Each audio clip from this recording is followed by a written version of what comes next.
Hello dear students, welcome to online classes for chemistry. Last class में हम aldehyde ketone की chemical reactions पढ़ रहे थे, जिसमें फर्स्ट पार्ट हमने पढ़ा था नाभिक स्नेही योगात्मक अभिक्रिया। अब उसी का सेकंड पार्ट पढ़ेंगे, योगात्मक विलोपन अभिक्रिया। तो देखो योगात्मक विलोपन अभिक्रिया कैसे होगी।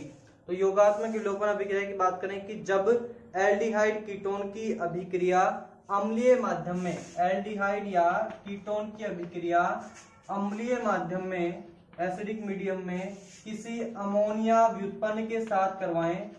अमोनिया व्युत्पन्न के साथ करवाएं। अमोनिया व्युत्पन्न का मतलब है अमोनिया से बनने वाला कोई पदार्थ, यानी ये जी समूह होगा वो NH2 भी हो सकता है, OH भी हो सकता है, कोई और भी हो सकता है। ठीक है, जब इनकी रिएक्शन अम्लीय माध्यम में करवाते हैं तो जल का अणु बाहर निकलता है, और जल का अणु जब बाहर निकलेगा तो हमें प्राप्त होता है कार्बन डबल बॉन्ड नाइट्रोजन। यानी हमें इस रिएक्शन में कार्बन डबल बॉन्ड नाइट्रोजन प्राप्त होता है। तो याद रखना, योगात्मक विलोपन अभिक्रिया एसिडिक मीडियम में होगी, किसके साथ? अमोनिया व्युत्पन्न के साथ में, और जल का अणु बाहर निकलेगा। ये तीन बातें इंपॉर्टेंट है। प्रोडक्ट में आपको कार्बन डबल बॉन्ड नाइट्रोजन मिलेगा। तो इनके सभी एग्जाम्पल में सेम रिएक्शन होगी। तो देखो मैकेनिज्म क्या है इसके लिए। तो मैकेनिज्म क्या होगी, कार्बोनिल के साथ में हमने NH2 ग्रुप के साथ रिएक्शन करवाई और एसिडिक मीडियम में रिएक्शन करवा रहे हैं, तो क्या मिलेगा? तो देखो कार्बोनिल समूह में ऑक्सीजन के पास कौन जुड़ेगा? हाइड्रोजन H+ जुड़ेगा। कार्बन पे प्लस चार्ज आया तो उसके साथ कौन जुड़ेगा? NHG। ठीक है, अब यहां से नाइट्रोजन से H और कार्बन से OH समूह नेक्स्ट स्टेप में बाहर निकलता है, यानी H2 बाहर निकलेगा और प्राप्त होगा कार्बन डबल बॉन्ड नाइट्रोजन। ये हमारा क्या है? प्रोडक्ट। तो मैकेनिज्म में हमें क्या देखना है कि NH2G जो है वहां से सबसे पहले NH- यानी एक नाभिक स्नेही बनेगा। ठीक है, इधर ये H+ जो है वो किसके द्वारा लिया जाएगा? ऑक्सीजन के लोन पेयर के द्वारा, जिससे ये बॉन्ड टूटेगा और यहाँ क्या आएगा? Plus charge. अब NH2 आने वाला समूह कहाँ जुड़ेगा? कार्बन के पास में, और हमें प्राप्त होगा NHCOH वाला ग्रुप। अब यहाँ सेकेंड स्टेप पे N से H और कार्बन से OH बाहर निकलेगा, यानी एक H2O अणु का विलोपन होगा, एलिमिनेशन होगा, और क्या मिलेगा? Carbon double bond nitrogen. अब नेक्स्ट इसके एग्जाम्पल जो हैं वो देखते हैं। देखो इसको एक बार, तो देखो नेक्स्ट इसके एग्जाम्पल कौन कौन से हैं।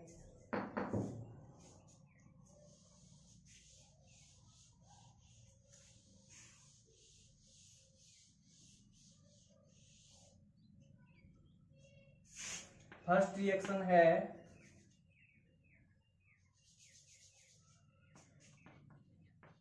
हाइड्रोक्सिल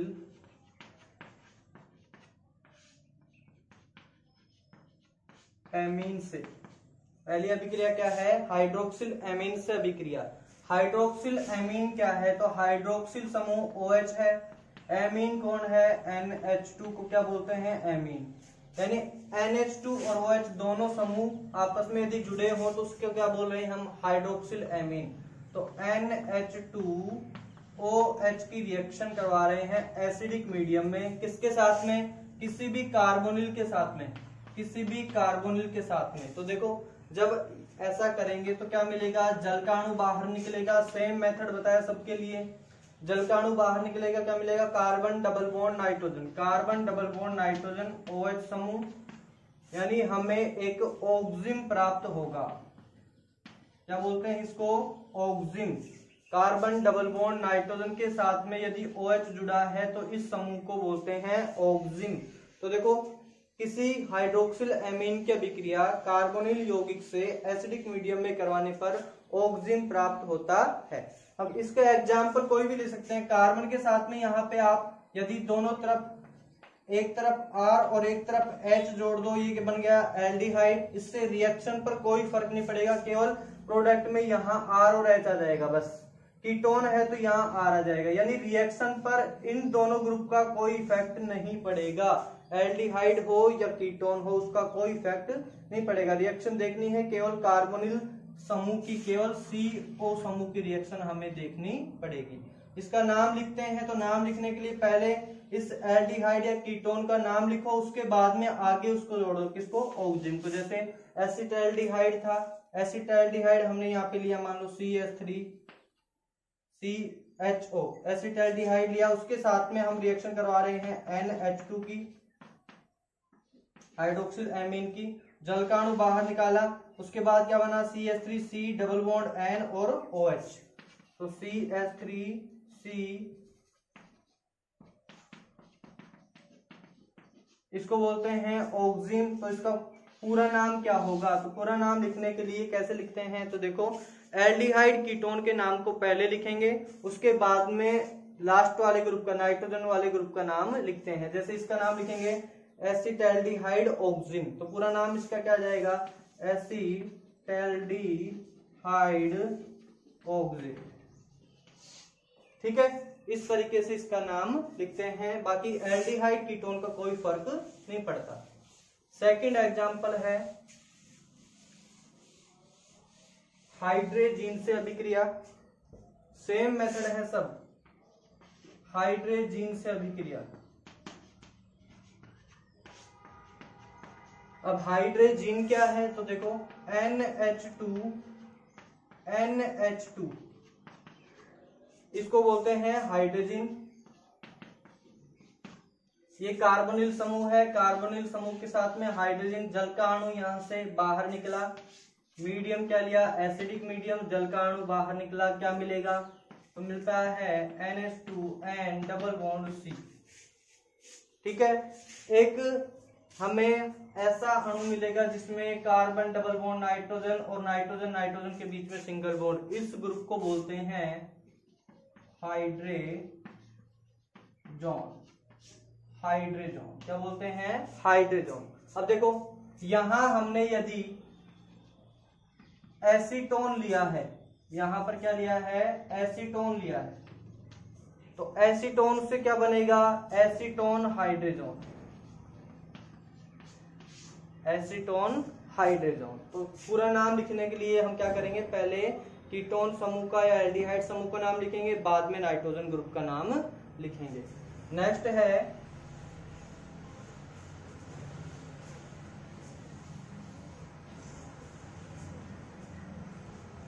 फेनिल हाइड्रोजन से, थर्ड है फेनिल हाइड्रोजन से, फेनिल हाइड्रोजन से रिएक्शन। तो फेनिल हाइड्रोजन क्या है, तो देखो बेंजीन, बेंजीन के साथ में कौन जुड़ा है, नाइट्रोजन, इसे बोलते हैं फेनिल हाइड्रोजन।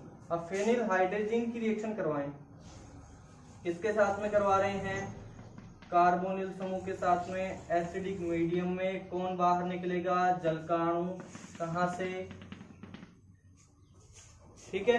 अब आगे क्या मिलेगा, तो देखो बेंजीन वलय के साथ में NH है, नाइट्रोजन डबल बॉन्ड C और कार्बोनिल समूह, ये हमें प्राप्त होता है। इसे क्या बोलेंगे, तो इसे बोल देंगे फेनिल हाइड्रोजन।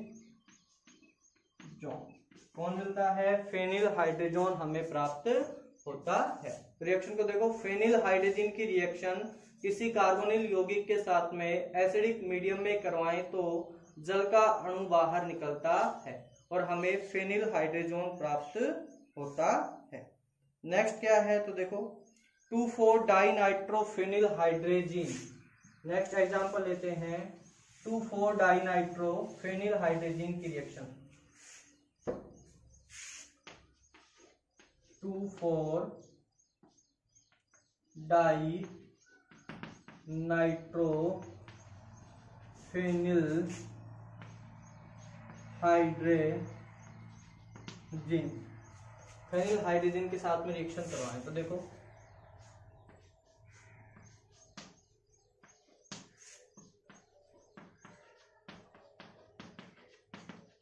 ये क्या था, फेनिल हाइड्रोजन था। 2,4 डाइनाइट्रो, तो 2 पोजीशन पे और 4 पोजीशन पे नाइट्रो समूह जोड़ दो, ये बन गया 2,4 डाइनाइट्रो फेनिल हाइड्रोजन।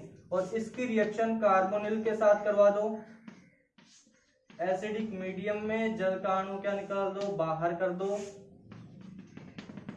क्या मिलेगा, तो देखो 2,4 डाई नाइट्रोफेनिल। ये नाम तो आगे लिखना है, बाद में किसका नाम लिखेंगे, जो हमें carbon double bond nitrogen group मिलेगा उसका नाम लिखेंगे। तो पहले क्या लिखेंगे, 2,4 डाई नाइट्रोफेनिल हाइड्रेजोन। तो इसका टोटल नाम क्या होगा पूरा, 2,4 NO2 NH and double bond C, इसको बोलते हैं 2,4 di nitro phenyl hydrazone. Hydrogen की जगह क्या होगा, हाइड्रेजोन।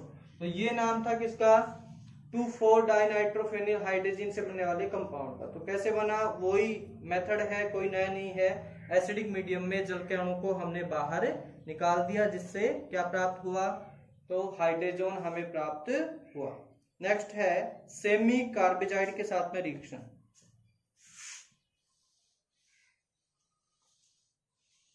सेमी कार्बेजाइड से अभिक्रिया,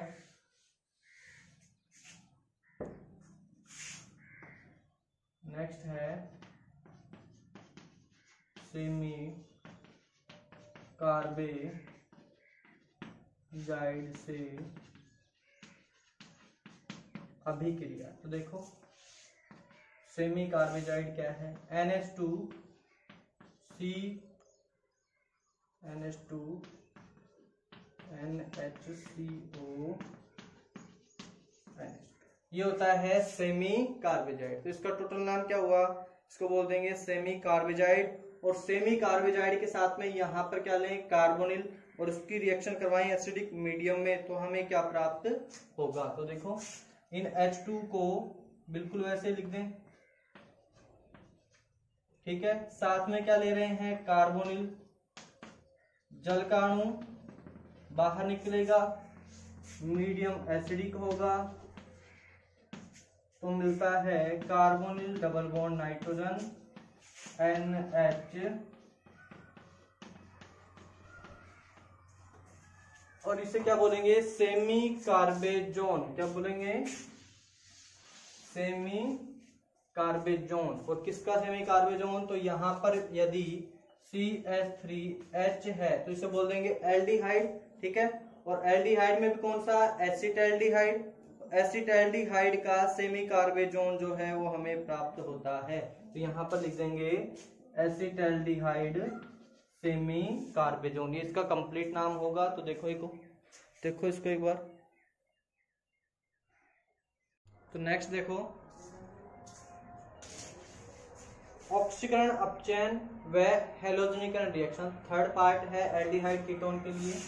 ऑक्सीकरण में क्या करेंगे, ऑक्सीडेशन का मतलब है carbon oxygen, carbon nitrogen, carbon halogen, इन सभी बॉन्ड की संख्या में वृद्धि करना, ठीक है। अपचयन का मतलब होता है carbon carbon carbon hydrogen bond की संख्या में वृद्धि करना। हैलोजनीकरण होता है हैलोजन का एडिशन, हैलोजन जोड़ना। ये आपको पहले बताया हुआ है, ठीक है। नेक्स्ट देखो, इसके किस प्रकार से इसका ऑक्सीकरण अपचयन करें, कौन कौन से रिएजेंट लें। तो पहले ऑक्सीकरण की बात करते हैं, और ऑक्सीकरण किसका, एल्डिहाइड का, एल्डिहाइड का ऑक्सीकरण, ये अपना फर्स्ट टॉपिक रहेगा इसमें। तो एल्डिहाइड के ऑक्सीकरण की बात करें तो कौन कौन से ऑक्सीकारक यहाँ हम लेते हैं। तो देखो, एक तो KMnO4 बेसिक मीडियम में, K2Cr2O7 एसिडिक मीडियम में। उसके अलावा क्या लें, उसके अलावा है ब्रोमीन प्लस वाटर, ये भी हम ले सकते हैं। तो इन सब ऑक्सीकारक की प्रेजेंस में एल्डिहाइड ऑक्सीकृत होकर के और बनाता है कार्बोक्सिलिक एसिड। क्या बनाता है? Carboxylic acid. ये बताया हुआ है पहले भी कि एल्डिहाइड से कार्बोक्सिलिक एसिड मिलेगा, ऑक्सीकरण से कीटोन से हमें कार्बोक्सिलिक एसिड मिलेगा, वो भी फाइनल स्टेज पर जाकर के। तो ये मैंने पहले बताया हुआ है कि यहाँ एल्डिहाइड ग्रुप है, इससे तो मिलता है COOH, और जो कीटोन है उसका ऑक्सीडेशन करवाते हैं तो एक R समूह टूटता है और यहाँ पर हमें मिलता है RCOH, यहाँ पर ये समूह मिलता है RCOH के रूप में, और यदि यहाँ पर R डैश है तो उस R डैश से हमें मिलता है, जैसे एक कार्बन का था तो HCOH, तो दोनों कार्बोक्सिलिक एसिड मिलते हैं। ये बताया हुआ है पहले लास्ट चैप्टर में। अब देखो दोनों के लिए क्या करें, तो देखो दोनों का ऑक्सीकरण होना संभव है, ऑक्सीकरण रिएक्शन लिख सकते हैं आसानी से किसी ऑक्सीडेटिव रिएजेंट की उपस्थिति में। तो फर्स्ट हम पढ़ते हैं कि इन दोनों को, यदि इन दोनों का ऑक्सीकरण हो सकता है तो ये अच्छे अपचायक भी हैं। तो अच्छे अपचायक हैं, इसका मतलब क्या हुआ? तो देखो किसी भी कंपाउंड की बात करें, यदि उसका ऑक्सीकरण हो रहा है, खुद का क्या हो रहा है ऑक्सीकरण, तो दूसरे का क्या करेगा? अपचयन, और दूसरे का अपचयन करने वाले को ही क्या कहते हैं? अपचायक। तो एल्डिहाइड और कीटोन बहुत अच्छे क्या होते हैं? अपचायक होते हैं, रिड्यूसिंग एजेंट होते हैं, ये बोल सकते हैं अपन। तो देखो सबसे पहले अपचायक के लिए हम पढ़ते हैं कि एल्डिहाइड कीटोन जो है वो खुद का ऑक्सीकरण दूसरे का अपचयन कैसे करते हैं। तो उसके लिए दो परीक्षण है, इनके अपचायक गुण को दर्शाने के लिए दो परीक्षण है। पहला है टोलेन परीक्षण, ठीक है। तो टोलेन परीक्षण का नाम हमने लिख दिया। टोलेन परीक्षण होता क्या है? तो देखो टोलेन परीक्षण के लिए हम काम में लेते हैं टोलेन रिएजेंट, टोलेन अभिकर्मक जिसको बोलते हैं। दूसरा होता है फेलिंग परीक्षण,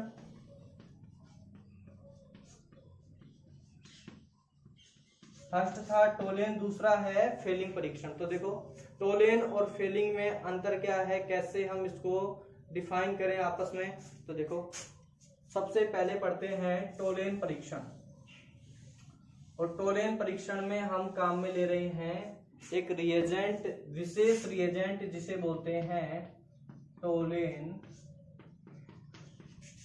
अभिकर्मक। टोलेन अभिकर्मक, तो टोलेन अभिकर्मक क्या है? तो देखो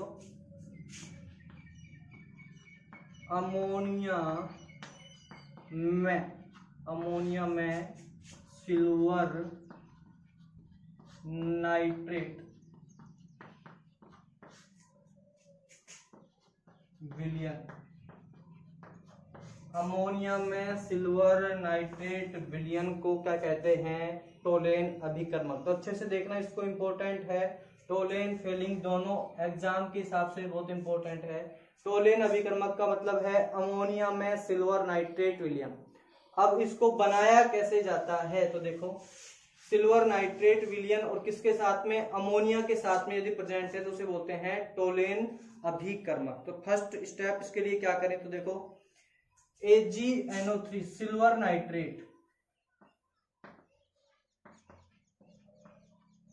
AgNO3 सिल्वर नाइट्रेट की रिएक्शन करवाएं किसके साथ में? क्षार के साथ।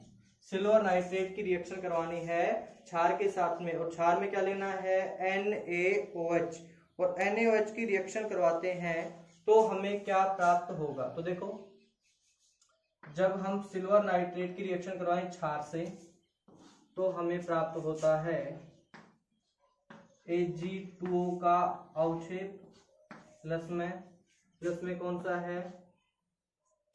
NaNO3 plus H2।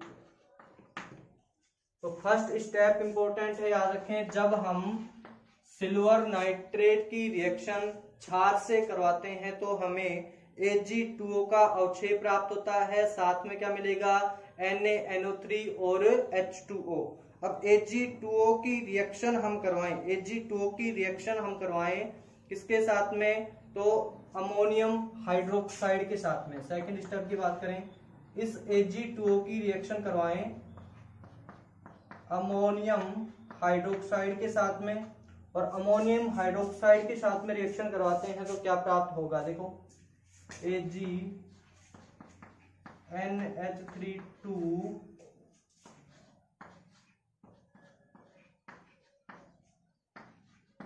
हमें प्राप्त होता है AgNH32OH माइनस, यानी ये एक एज ए साल्ट, एक कॉम्प्लेक्स हमें प्राप्त होता है, एक संकुल यौगिक हमें प्राप्त होता है। उसके अलावा क्या बाहर निकल रहा है, तो जलकाणु हमें यहाँ से बाहर निकालना है, जलकाणु बाहर निकलता है। तो जब हम इस रिएक्शन की बात करें तो इसमें फर्स्ट स्टेप में हम सिल्वर नाइट्रेट की रिएक्शन करवाते हैं क्षार से, Ag2O मिलेगा।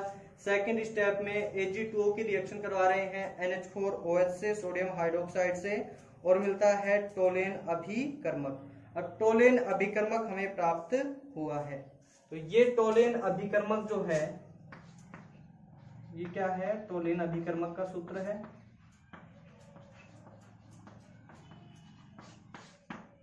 तो टोलेन अभिकर्मक हमें प्राप्त होता है, और जब हम इस टोलेन अभिकर्मक की रिएक्शन किसी एल्डिहाइड या कीटोन से करवाएंगे तो हमें क्या प्राप्त होगा, तो देखो यहाँ पे किसी एल्डिहाइड कीटोन से रिएक्शन करवाएं टोलेन अभिकर्मक की, जैसे किसी एल्डिहाइड से रिएक्शन करवा रहे हैं तो AgNH32OH माइनस, तो टोलेन अभिकर्मक की रिएक्शन से क्या मिलता है, तो देखो एल्डिहाइड मिलता है RCOO माइनस NH4 के रूप में, साथ में सिल्वर क्या है, सिल्वर जो है एक प्रिसिपिटेट के रूप में, एक अवक्षेप के रूप में हमें प्राप्त होती है, और साथ में अमोनिया गैस बाहर निकलेगी और H2O बाहर निकलता है। तो देखो यहाँ एक मोस्ट पॉइंट है देखने का कि अमोनिया में सिल्वर नाइट्रेट विलयन जो लिया था उसकी जो लास्ट वाली रिएक्शन थी उसमें हमें सिल्वर मिला है, तो ये सिल्वर क्या करेगा, तो देखो ये जो सिल्वर मिला है ये परख नली की सतह पर जमा हो जाता है, और एज ए मिरर, एक दर्पण की तरह हमें दिखाई देता है, दर्पण की तरह वो हमें दिखाई देता है, उसमें हम अपना रिफ्लेक्शन देख सकते हैं, हमारा जो प्रतिबिंब है वो देख सकते हैं। देखो जब इस टोलेन अभिकर्मक की बात करें तो हमें क्या मिल रहा है, परखनली सतह पर सिल्वर मिल रहा है जिससे दर्पण बनता है, और दर्पण, इस परीक्षण को दर्पण बनने की वजह से क्या बोलते हैं, सिल्वर दर्पण परीक्षण। क्या बोलते हैं, सिल्वर दर्पण परीक्षण, रजत दर्पण परीक्षण, ये इसका दूसरा नाम है। टोलेन अभिकर्मक परीक्षण का दूसरा नाम क्या है, सिल्वर दर्पण परीक्षण। क्यों कहते हैं, क्योंकि सिल्वर अवक्षयित होती है और कहाँ जमा हो जाती है, परख नली की दीवारों के ऊपर, और वो हमें एक दर्पण के समान दिखाई देती है, इसलिए इसको बोलते हैं सिल्वर मिरर टेस्ट। क्या बोलते हैं, सिल्वर मिरर टेस्ट। याद रखें, अमोनिया में सिल्वर नाइट्रेट विलयन को बोलते हैं टोलेन अभिकर्मक। फर्स्ट टोलेन अभिकर्मक बनाने के लिए क्या करें, सिल्वर नाइट्रेट की अभिक्रिया क्षारीय माध्यम में करवाएं तो क्या बनता है, Ag2O। Ag2O की रिएक्शन हम करवाएं अमोनियम हाइड्रोक्साइड के साथ में तो मिलता है टोलेन अभिकर्मक, जिसका सूत्र है AgNH32OH माइनस, एज ए संकुल, एज ए साल्ट के रूप में पाया जाता है। जब इसकी रिएक्शन हम करवाएं किसी एल्डिहाइड या कीटोन से तो एल्डिहाइड कीटोन तो RCOO समूह में बदल जाता है, सिल्वर का अवक्षेप मिलेगा, अमोनिया गैस बाहर निकलेगी और H2O। तो जो सिल्वर हमें प्राप्त होता है वो परख नली की आंतरिक सतहों पर जमा हो जाता है और वो हमें एक दर्पण की तरह दिखाई देता है। इसलिए इस परीक्षण को सिल्वर दर्पण परीक्षण या रजत दर्पण परीक्षण या सिल्वर मिरर टेस्ट भी कहा जाता है। तो देखो इसको एक बार। तो नेक्स्ट देखो,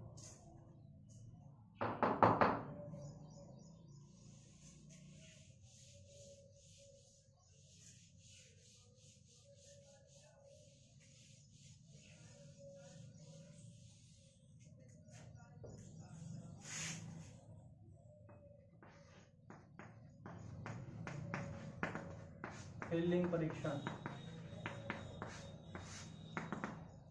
फेलिंग परीक्षण में क्या करेंगे? तो देखो फेलिंग परीक्षण में यहां पर काम में लेते हैं फेलिंग विलयन, और ये दो टाइप का होता है, फेलिंग विलयन ए और बी।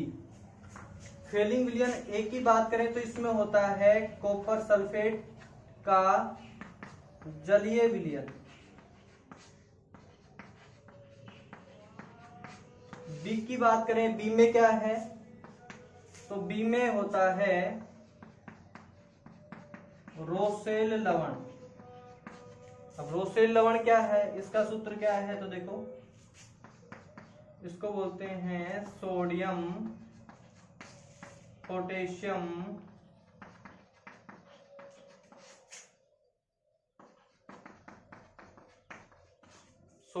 Potassium tartrate. इसी को क्या बोलते हैं? रोसेल लवण। इसके साथ में क्या मिलेगा? NaOH। तो इस सॉल्यूशन को बोलते हैं रोसेल लवण, जो होता है OH CHOH COONA+ COOK+, और इसे बोलते हैं सोडियम पोटेशियम टार्ट्रेट, जिसके साथ में NaOH पाया जाता है। इसे बोलते हैं रोसेल लवण।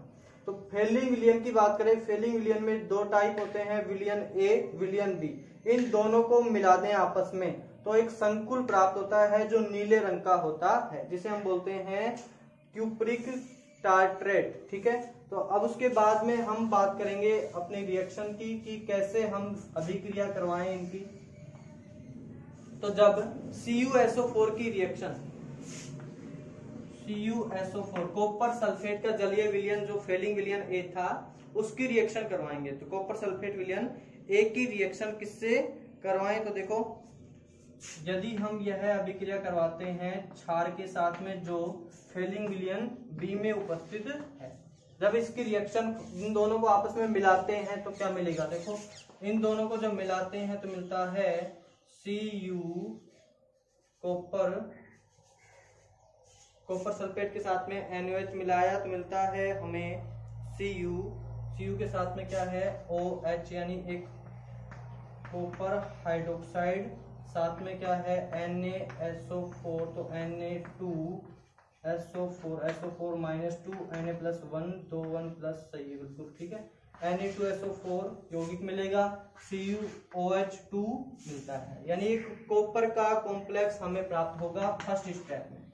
सेकंड देखो क्या करें, अब इसी की मेन रिएक्शन क्या है? कॉपर हाइड्रोक्साइड की रिएक्शन करवाते हैं। देखो कॉपर हाइड्रोक्साइड की रिएक्शन हम करवाएं, किसके साथ में करवानी है? तो किसी एल्डिहाइड के साथ में या कीटोन के साथ में। तो हमें क्या प्राप्त होगा? हमें प्राप्त होता है Cu2O।